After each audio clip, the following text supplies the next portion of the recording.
Hello. Good morning, good afternoon, or good night, depending on what part of the world you're visiting us. I am Daniel Marcos. I'm the host of the podcast Impact X, how the best leaders have 10 times the impact with half the drama. And today we're going to have a lot of fun talking about culture and your teams. I'm here with Angela Howard from angelahoward.com. And Angela, she's a organizational psychologist, culture impact strategist. She's been helping companies for over 2 decades on how to improve culture and work environment. Indeed, her philosophy is very, very simple. Communities and organizations thrive when they invest in people. We're so aligned with you there at the Growth Institute. Yes. So we're going to have a really, really good conversation. I was already her podcast some years ago, and now we're going to turn the table. It's going to be me asking the questions and having the fun. Yes. I love it. It's good to be so here with you, Daniel. Thank you, Angela. Super, super excited to be here. So we are in very chaotic times. After COVID, a lot of things have changed. Companies are asking their employees to come back to work. Some don't want to come. Some are being fully remote. At the Growth Institute, we decided we're going to be fully remote. And we have been fully remote since COVID. We were pretty remote before, but now we went like 100% remote. Fully. We just closed our offices. Indeed, I was a quick story that you will enjoy. Someone called me yesterday and said, why your physical address in our company in Mexico is in Cabo San Lucas? And I was like, what do you mean? And he said, I went to your website and your physical address is in Cabo. And I was like, oh, I didn't realize that we would shut the office. We need to put an address for legal terms. Oh, I got And it. my head of finance put his house address. I'm Oh, like, what? one day everybody shows up at his house and it's like, what's going on? And he lives in Love Cabo. So he runs all our finance and legal from Cabo, and we're fully remote. And we have great stuff, but we have some challenges. So tell us about how our company is dealing with this remote, no remote, hybrid. What's happening with culture? Oh, that's a heavy question. There's a lot happening, specifically around remote work and hybrid work. I would love to hear, Daniel, kind of what your thought process was as a leader of an organization and why you came to that decision. But I would expect that it kind of aligns with what I would say is happening around remote work, which is, it's not just about the location that we're talking about where people are working, but it's about choice. And I think something that happened during COVID is people really had an awakening to lifestyle and mortality a little bit, right? This really shook me to my core. And I'm thinking about mortality and how I want to live the rest of my life and where I want to put my energy and my time. And I will tell you that commuting to an office, sitting in a cube, or even in an open office, is something that people were like, I don't even know how I did it for the last 10 years. Like, this is wonderful to have the flexibility, to have the choice. I think at the end of the day, it comes to agency and autonomy that we deserve to give people who work for us. And I think, unfortunately, that does not jive with our traditional idea of workplace culture, which is it's the pizza parties. We all have to be together. We all have to be in an office, the water cooler talk. Like, those are very traditional paradigms that are starting to decay. And that is causing some stress for business owners who are used to attaching presence to productivity versus employees who are saying, I am the most productive I've ever been. I'm the most healthy I've ever been because I get a chance to be with my friends and family and take a walk in the middle of the day and make choices about the way I work. So you're kind of seeing this mismatch of paradigms, I think, and that's the challenge and where the chaos is coming from, to your point.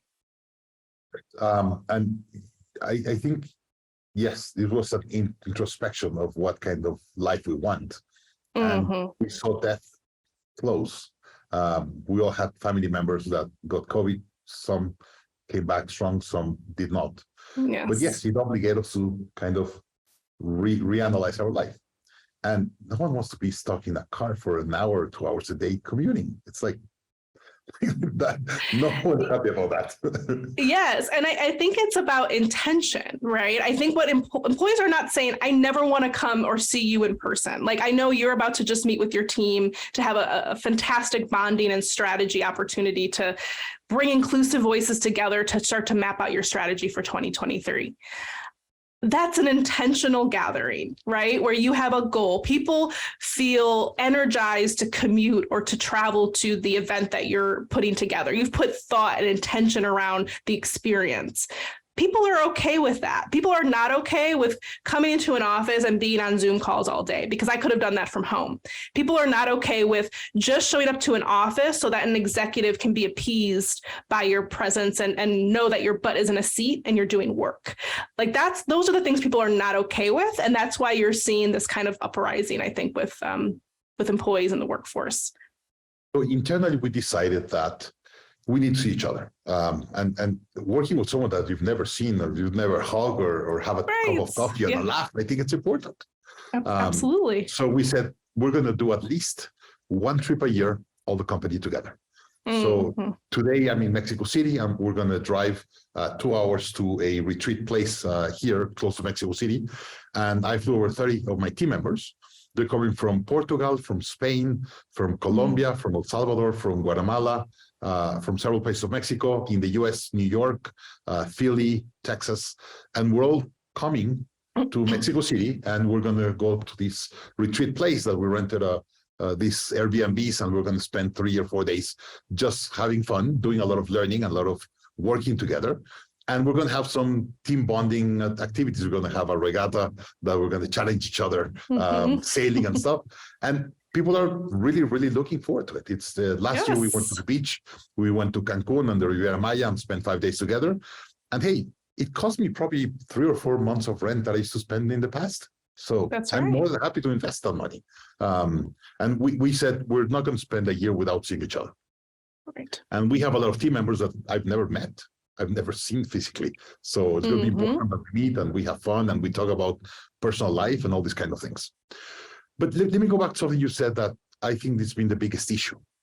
There's some work that you have to do in an office. If you're in a factory or whatever you have to be, if you're in the logistics and physical things, you have to be in the office. And there's some things that you don't need to be in the office. So are you going to have to tell the team members that have to be in the office to come back and the ones that don't not? Or you said, well, I need to be fair with everyone, so I'm going to bring everyone back? Or what are you going to do? Like, it's a really, really hard decision for CEOs to decide. Yeah, it's a big issue. I've worked with organizations who've been asking the same question, where you have a mixed workforce, right? You have production workers, you have chemists, you have people who need to be in the office. You need to tangibly do something. And so, yes, thinking about the strategy around that is important. Thinking about perceptions of fairness is important. So one of the things I recommend. Sorry, you said something. Perception of fairness. Yes. What do you mean? Yeah. So perception of fairness, meaning I perceive that I am, whether we're in the same situation. So for example, there's a lot of organizations who are saying, you know what, it's leadership discretion, how you want to manage your workforce, right? So you've got one leader who's saying, you know what, everyone can work from home whenever they want. But then you have another leader who's saying, no, you have to be in 5 days a week. And those employees are looking at each other and there's a perception of unfairness. So you have to really understand where those perceptions could come into play. What I would recommend is, as an organization, first and foremost, you really have to understand what your stance is. Are we a remote first company or not? And are we aligning our behaviors and our perceptions to that? Because one thing that is really, really harmful is saying that we're a remote first company, but then there's a bias that still lives within your leadership team that says, well, I'm in the office, so I think this person's performing highly versus the person who's working from home all the time. So you have to also check your bias as a part of this process, because that is very real. And what we're finding, there's some research that's coming out over time, now that we're like, we have an N size, of people who have gone through these different scenarios where women and people of color especially are more likely to take the option to work remotely because they feel less opportunities for microaggressions. They feel like they can be authentically themselves, but we're widening the gap of that bias now, right? Because those people are not in the office, and they're not getting seen. So the inequity is continuing to gape. There's a gaping hole that continues to not be filled. So the bias is a real concern when it comes to remote work or hybrid work. Is there some definite research of being productive if you're remote? And what are the best tools people are using to make sure their team are like, the other day they were telling me that I was talking with the CEO and he said, I'm sure half my team that work remote, they have a second job. They're working for another company. So what? And I'm like, yeah, it's so first, if you think half of your team is working for someone else, you have a culture problem. They're not mentally invested in your company, and that's a problem of leadership. More important for me, I believe. If they're doing it, is you're not paying them enough, or they don't have good, or they don't have enough work. They're not really doing their KPIs. And I asked them, hey, do you have KPIs for their development? He said, no, I don't have KPIs. And I was like, well, no wonder. But I believe in that statement. There's a lot of wrong things in the back. I disagree with you. Please. Because so yeah, the side hustle, right? The side hustle is growing because people are. So here's the thing. I think what's most important for an organization is that they are clear about the partnership they have with their employees, right? I absolutely think you need to develop KPIs. You need to say, this is your role within the organization. This is our promise to you. This is our value proposition to you. What's your value proposition to us? Like, it's a partnership that you're creating with your employees. There are some employees who have entrepreneurial spirits, and you do not want to stifle that spirit. You want to leverage it within the context of your organization, but because they're taking on a side hustle or taking on another experience or wanting to learn a different skill is only going to be a benefit to your organization. I don't think it necessarily means they're looking to make more money or their time is split. I'll give you an example. For 7 years, I was working in corporate America, Fortune 500 companies, and then eventually as an executive CHRO. And I was building my business that entire time, little by little.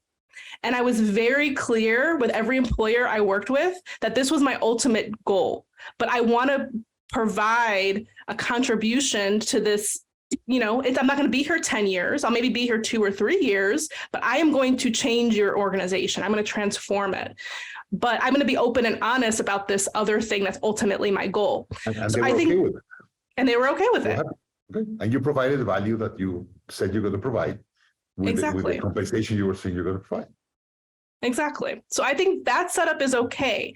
What I think is happening is people are operating in fear, and they're used to the old paradigms of this isn't going to be accepted, right? If I have a side hustle or another passion, like this idea of loyalty is going away. I think we have to think about employees as more as partners, and realizing they're not going to be with us for 10 years. But we have to have that open communication and support them along the way. So what kind of tools and communication or conversations need to have for that to work? Because I see the point, and it could work, but you have to have a completely different leadership style to make it work. And conversations 100%. Are really, really hard to have. So what kind of conversations or tools or things you need to do to be able to make it work? Yeah, no, 100%. I agree with you. First and foremost, it's a different mindset. It's a different leadership style altogether. So from a leadership perspective, I think it's really about, again, going back to that philosophy around, how do we see talent at this organization? I think the rhythm meetings, talking about scaling up, I think is a key tool to this. You have to not only talk to your people about their aspirations and motivations at onboarding, you have to constantly be having those conversations. So rhythm meetings are really important. I also think development of KPIs, OKRs, goals, whatever you call them, BHAGs, whatever you call them, whatever terminology you use, you have to make that super crystal clear. And you have to have structures built to ensure that you're a source of support for the individual, but also there's an accountability structure, right? So there's never a time where you're spending one opportunity to provide clear expectations and then another opportunity to review the product of that. Like there's an in-between, right? To make sure that you're constantly being a source of support, but also there's accountability there to say, you said this, but you did this. So what happened? What kind of support can I provide to you to make sure that we deliver what we were supposed to on time? So tools, asynchronous tools are becoming more and more crucial and important, and how we behave with those tools becomes increasingly important. So, project management. So let's go to synchronous. I recently hired a coach to coach me. I've been very busy. Our company's growing really fast, but I'm also writing a book and doing speaking engagements and the rest. And it's hard. Like I have all these things when I'm in the office. I'm completely booked all day. So I hired a coach to help me be more efficient in many ways. And the number one thing he recommended is you have to go to do asynchronous stuff. So talk about those tools, because I would love to learn what tools can I use. But I think it's important, as you say, we're seeing a trend to more asynchronous work and delivery of value. What are the tools you're seeing that people are using to do this right? Yeah. So just to kind of like level set with the audience, asynchronous versus synchronous. Synchronous work is work that we are physically doing together, right? We're in a meeting, we're in person or on Zoom. Like there are people who are working on something together. So our time, that hour of time is spent in a room together, or in a virtual room together. Asynchronous work is work that happens in micro ways over time that can still get us to a product. So asynchronous work, tools for asynchronous work, shared documents are key. Oftentimes, so that's like Google Drive, that's Teams, some of the there's many shared documents what is it called? There's another one. I can't remember the name of it, but essentially the idea, an idea that we've created a structure for starting and completing work, and a clear structure of how it's bouncing back and forth to different people. So for example, if we're developing, a tool or a strategy, and I'm the owner of that tool or strategy, I've developed a draft, rather than me meeting with 10 people in a room, which I'm the type of person who I look in a room and I count how much the meeting costs, right? I'm like, there's 10 people. I know your salaries. This meeting cost us $20,000 and we could have done this in a shared document. So that's the power of asynchronous tools is waste, reducing waste, reducing money. But at the end of the day, you have like a solid milestone, right? So we want to get your feedback on this shared document by the end of the week. And then that lead takes and consolidates all of that. And then, you go throughout the process. So that's one tool. The other tool is a project management tools. How do you intentionally create structure around a program or a project or an initiative so everyone knows what they're on the hook for? And there's updates happening along the way. So you always know who's doing what. And the handoffs are frictionless. So I use a tool, Monday.com, with my team. There's other tools out there like ClickUp, many other. Asana is another tool. The secret sauce to that is not the development of the project plan, but it's actually getting the commitment from everybody around the initiative, the why around the initiative. The tool is just an opportunity to then track the program or the progress of the program. There are so many meetings that are scheduled that are just progress update meetings. right? And how can you structure that in a tool that's actually going to create less friction and less meetings? Hey, let me go to an acronym you talk about called JEDI, Justice, Equity, Diversity, and Inclusion. Tell me about that. Why is that so important, and what do you think is going to evolve into the next couple of years? We're kind of in a redefinition of the workplace in many things that we've already discussed.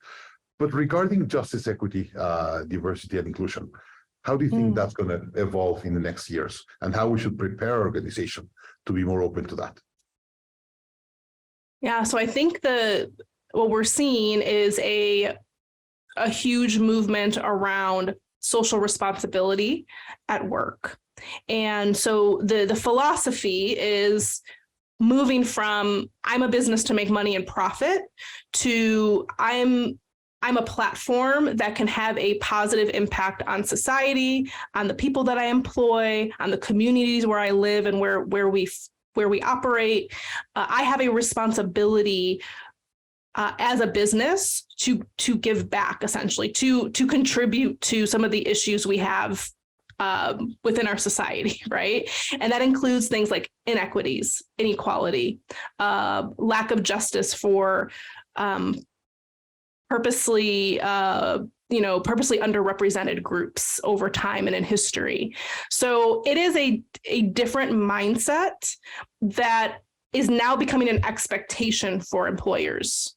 So there's a report called the Edelman Trust Barometer. I don't know if you're familiar with this report, but they essentially every year they're assessing trust and the construct of trust and different platforms for it. So the main platforms are media, government, and business.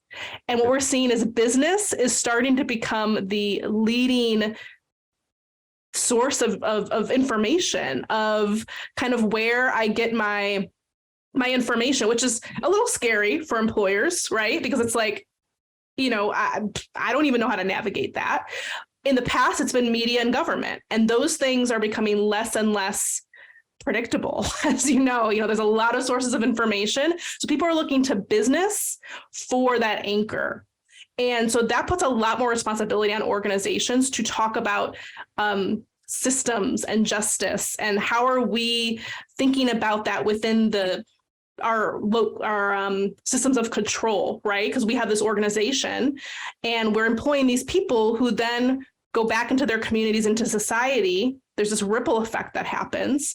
So how are our programs, processes, policies, our leadership creating healthier, happier people within the organization so they can impact society?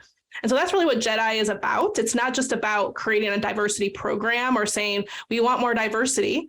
It is really about how do we kind of deconstruct some of the systems that were created at work and think about them differently, because we now have a really big responsibility to ripple that out into society. All right.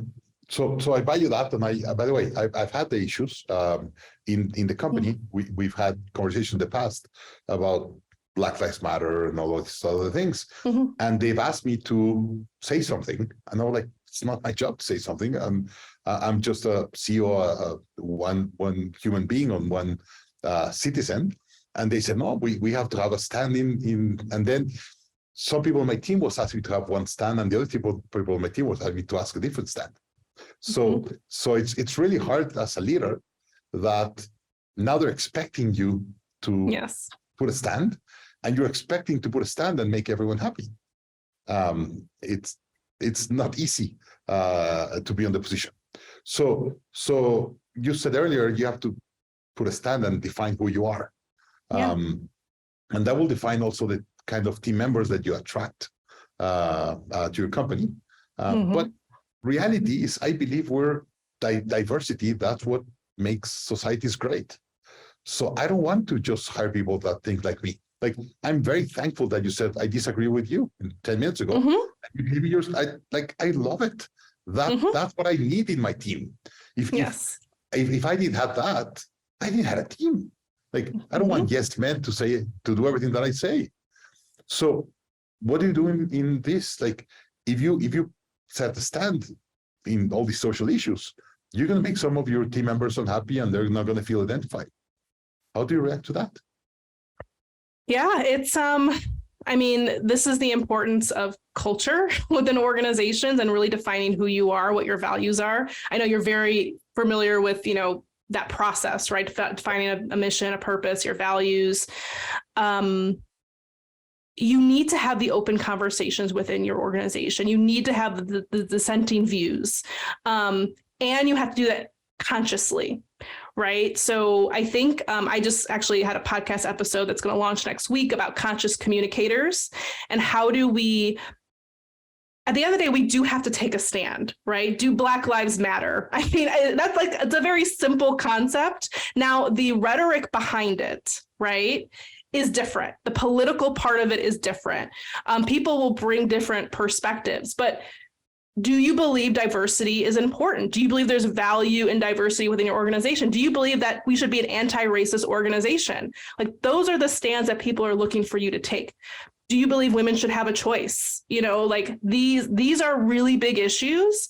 Now, there's misinformation and lots of information that people are digesting and believing as truth. And so that's kind of the dissenting views behind those things. You need to be able to facilitate and curate within your organization in a way that's not harmful.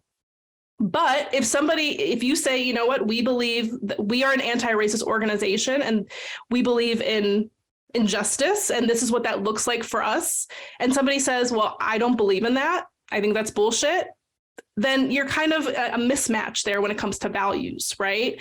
So yes, to your point, you will, go ahead. Will that make us lose that diversity and that conversation inside the company? Say that again, sorry. Will that create that we just get people that think like us, and we will lose that diversity and that debate inside the company that I think is really important? There are some issues that shouldn't be debated, I believe, right? If you are sticking to your values, so for example, you all have a philosophy in the business strategy process, right? If somebody were to say, I don't believe in this, I believe strategy is bullshit, could that person really work at your organization? No. But right. let me input something that I've had a discussion with someone I love deeply. I'm all about free speech, right? I'm all about free speech. Mm-hmm. And recently, there was someone in the media attacking the families of the shooting in New York. And he got sued for over $1 million or lost a lawsuit for over $1 billion, right? And I was really happy. I said, that's the right thing. That guy was really damaging people and going against people. And I'm happy that the courts work and he lost the lawsuit. And this person that I love deeply, he said, I don't agree because it's free speech. So if we're going to be about free speech, I know that you're about free speech. How can you be against this? And I was like, yeah, but this free speech was making money, damaging someone else's freedom. And we had a tough debate about it, right? So the principle of free speech, we both agree on free speech. Right. The execution of free speech and what's the line of free speech. That's what we were having a conversation, right? And that is how it should be, right? We need to align on these principles and these values. And be able to have debate around, was that even free speech? I would call that hate speech, right? Or something else. And you both are bringing different perspectives, whether it's politically or background or your knowledge of free speech within the US, that's okay. But you both agree on a principle. Just to your point, the how might differ, and that's okay. That's absolutely okay. But do you want somebody who is against free speech? No. Against free speech? That person could not work in the company. Right. Or racist, or don't believe that women should have the same rights as men. Those are key values that just don't align. Again, or someone who doesn't think that strategy is important within an organization. That's a key philosophy. That's your key service and value that you offer to your clients. So it goes back to those values that we mentioned earlier. All right. What's going to happen in the future? What do you think is happening in all of these issues moving forward. And what do you have to do as a leader of a company that is fast growing, that you want to keep that debate inside your company? You don't want to just hire one-sided people, yes man. You need people that are going to be open and having that conversation. How can you keep that environment in your company moving forward? Yeah, so I think the first step is being very clear about who you are and what your values are, and being open to reevaluating those. You know, I know there's a philosophy that your values don't change, but look where we are as a society. I mean, our values every day. And so I really encourage leaders to, you know, you're going into a strategy session, take that opportunity to really operationalize your values and make sure they're the right values. Take a beat. Our first meeting after breakfast is culture's value. We're going to review our core values, all of them. Love it. That is absolutely the right move. And I think you should do it every year. And you all, I know, I mean, I've seen your work. I'm familiar with your work. I know you all are very in tune with this idea of the work is never done, right? Like we're always reevaluating, iterating. And so I think as an organization, you have to think that way. And as a leader, you have to think that way from a growth mindset. I go back to those biases. I just want to like remind everybody, all of us have bias. It doesn't matter who we are. We all, like as human beings, it's instilled in us. So checking your own bias as a leader, say like, this is how we've done things in the past, but that's not going to work for us moving forward.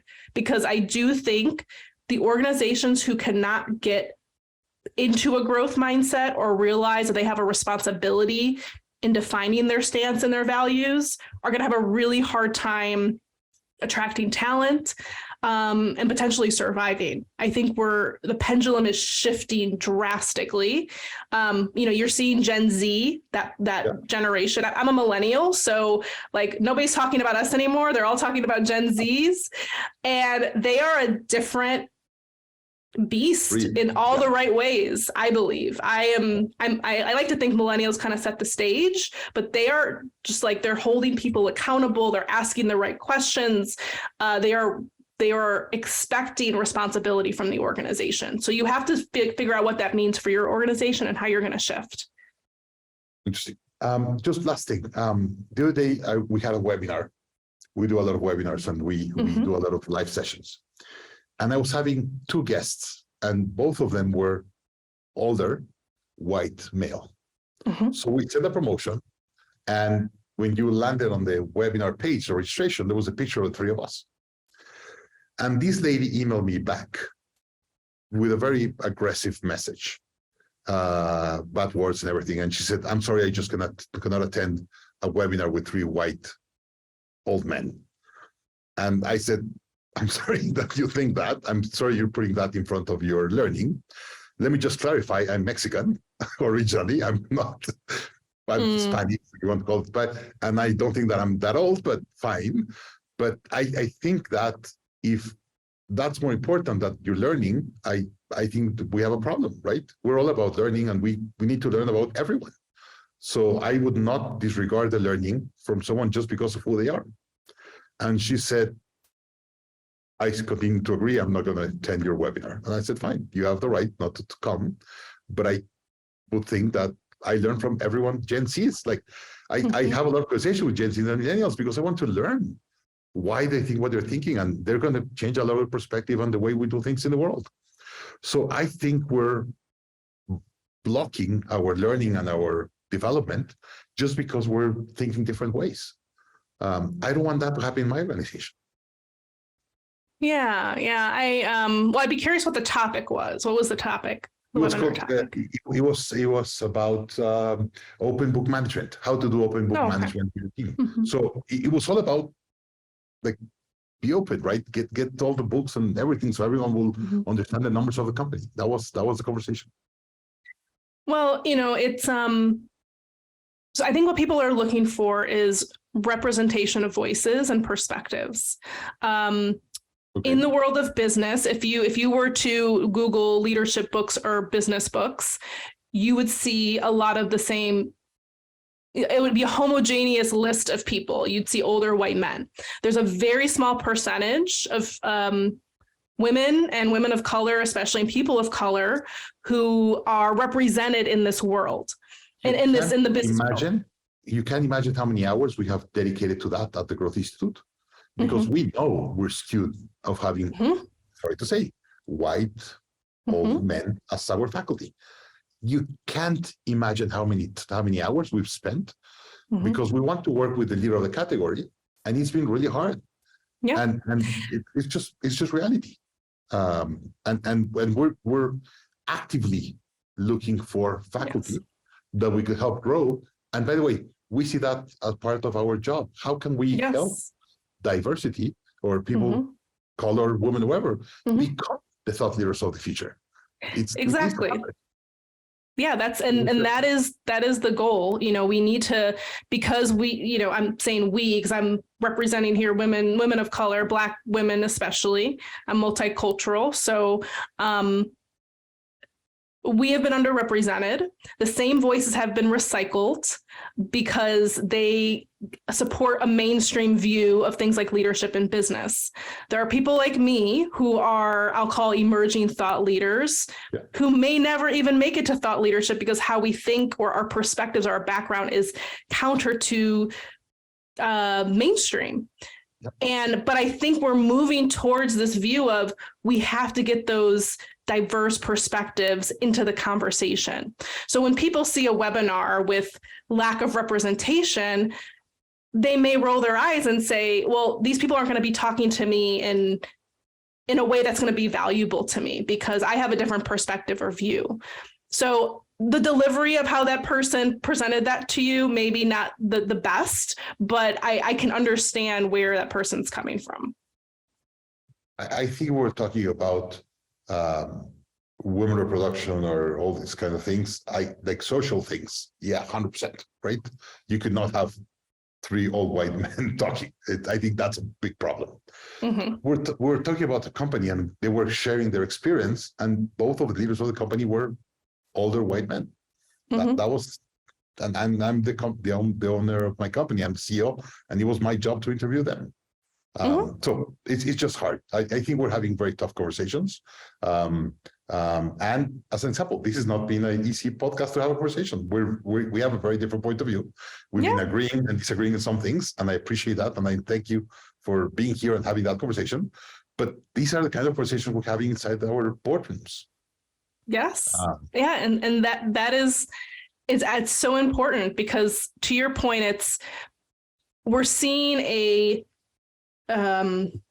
somebody put into a brilliant, oh my gosh, I wish I could repeat this exactly, but she explained it as like, there's this managing of the old views, kind of like somebody in hospice, right? Like it's dying. And then there's these new views that are, we're giving birth to essentially new life. And bringing all of those 100%. Yeah. So how do we value and honor the things that are working, realize some things that just are not working in their paradigms or bias that we've brought into the work or business? And how do we start to bring in new views so that it is well represented? So that's exactly what the conversation was here. We were talking about old paradigms, new paradigms, assumptions we make, and how we can think about those things a little bit differently. So the more you can bring in people with different views, the more you can widen your purview. All right. We need to continue having this conversation. Yes. and writing up. So I'm an example. I'm in a board that we're all men in the board. And someone told me you have to resign. And I was like, no, my job is to be in there fighting that we get women on the board. Like, if I resign, they're going to replace me with another male. My job is to fight that the next replacement, it's not another male, it's a female. So this kind of debate, it was like, should I resign and just put a stand and said, I don't agree? Or should I stay and fight until they have women or they replace me with women in the board? Right? That was another thing that I'm having an issue with. Yeah, it's, a lot of the Jedi work, we talked about Jedi justice, equity, diversity, and inclusion, is distribution of power.